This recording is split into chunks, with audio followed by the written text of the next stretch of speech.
saying they were ETs. And I think that that's a fair question. So let me cue you up, David. So hold on one second here. What? Okay, and let me turn you on. Okay, go ahead, David. Hold on one second. Okay, very simple question, which is that I don't know the answer. It appears from what the insiders have told me, again, that this technology involves the use of diodes on the computer circuit board.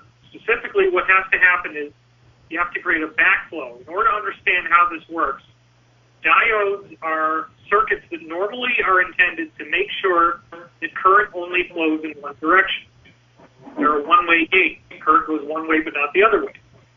You can actually wire up a computer to make a backflow where it starts to backflow into the diode, and the diode actually will eventually reach what's called avalanche. Avalanche is where it melts and is destroyed.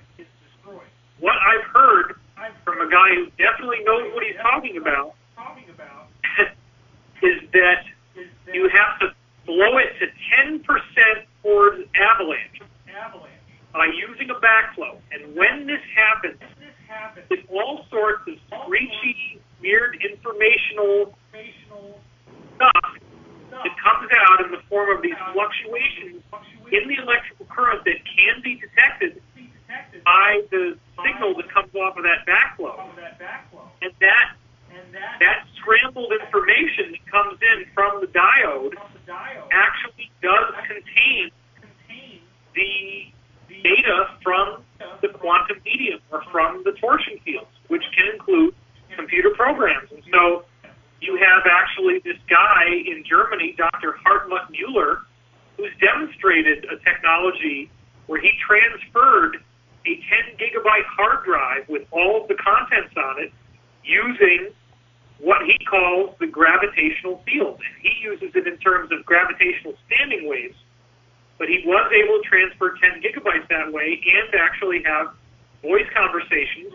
And the thing is, you can't tap these conversations, which is why the New World Order is so afraid of it, because the information only exists at the place where it's created and the place where it's received.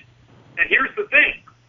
It is possible to actually design an ordinary iPhone application that could use this technology and get people talking through the quantum medium. It can be done on any computer, could be done on an iPhone, and it would be an incredible asset if we declassified this technology. This is something we also heard from Henry Deacon. He was describing how it was discovered in the U.S. and it was classified.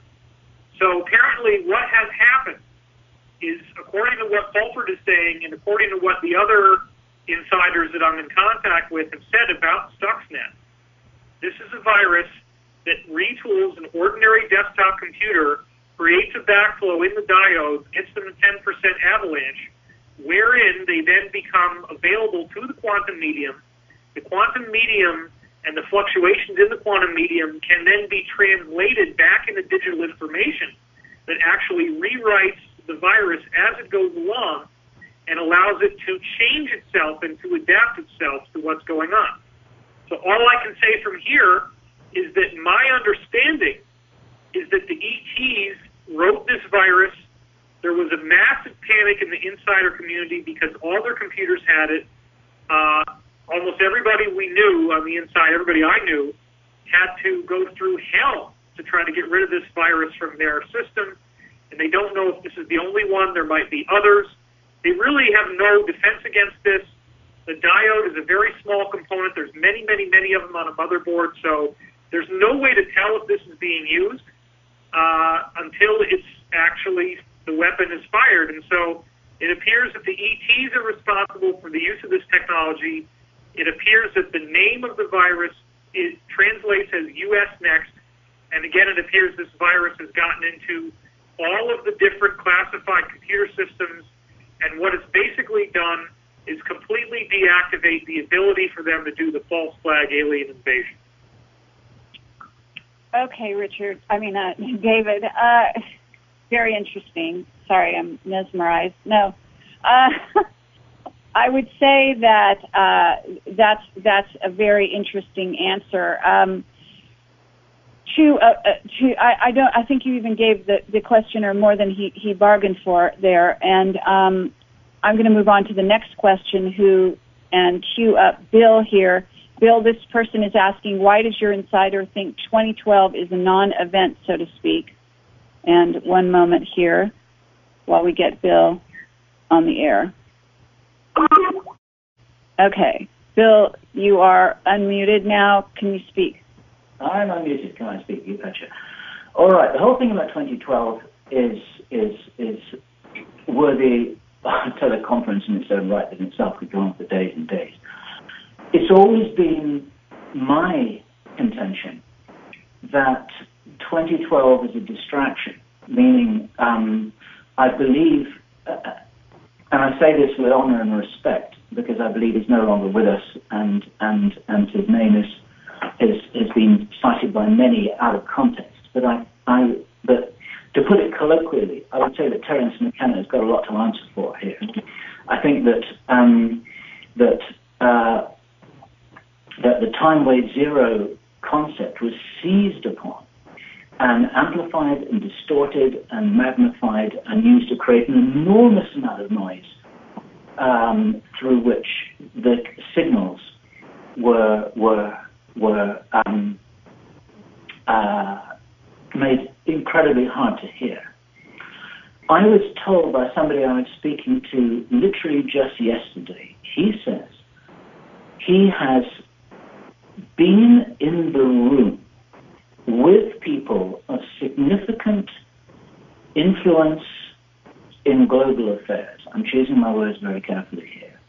And he witnessed them almost falling off their chairs laughing when they were watching YouTube videos, various presentations on Coast to Coast, various people interviewed on all kinds of alternative media radio stations talking about 2012 and ascension and pole shifts and remarkable spiritual events and things which they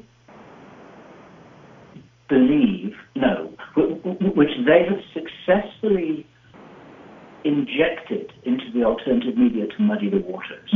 I understand that what I'm saying isn't the kind of thing that a lot of people want to hear. David Icke, who's somebody who many people listening to this will have quite a lot of respect for, and maybe much more than that, has said that 2012, that the idea of anything remarkable happening on 2012 and all the stuff to do with 21st December 2012 is a spiritual Y2K.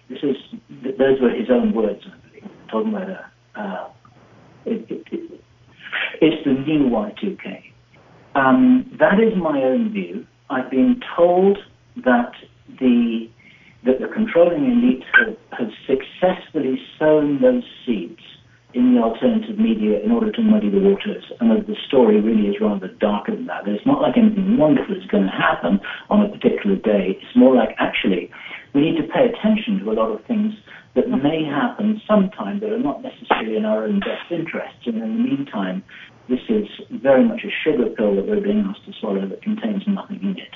Now, having said that, I know that others will want to say something about it, but certainly there is an expansion of consciousness on the planet.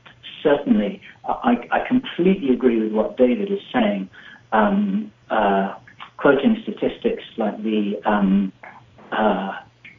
IQ is rising all over the planet by 3% every decade. I can believe it. I've seen people waking up all around me. So have you, so has everybody who's listening to this. But there is a significant amount of misdirection going on. Channeling, some channeling is real, much channeling is not. Technology exists which is capable of inducing thoughts and sounds and visions and beliefs and emotions in people's minds,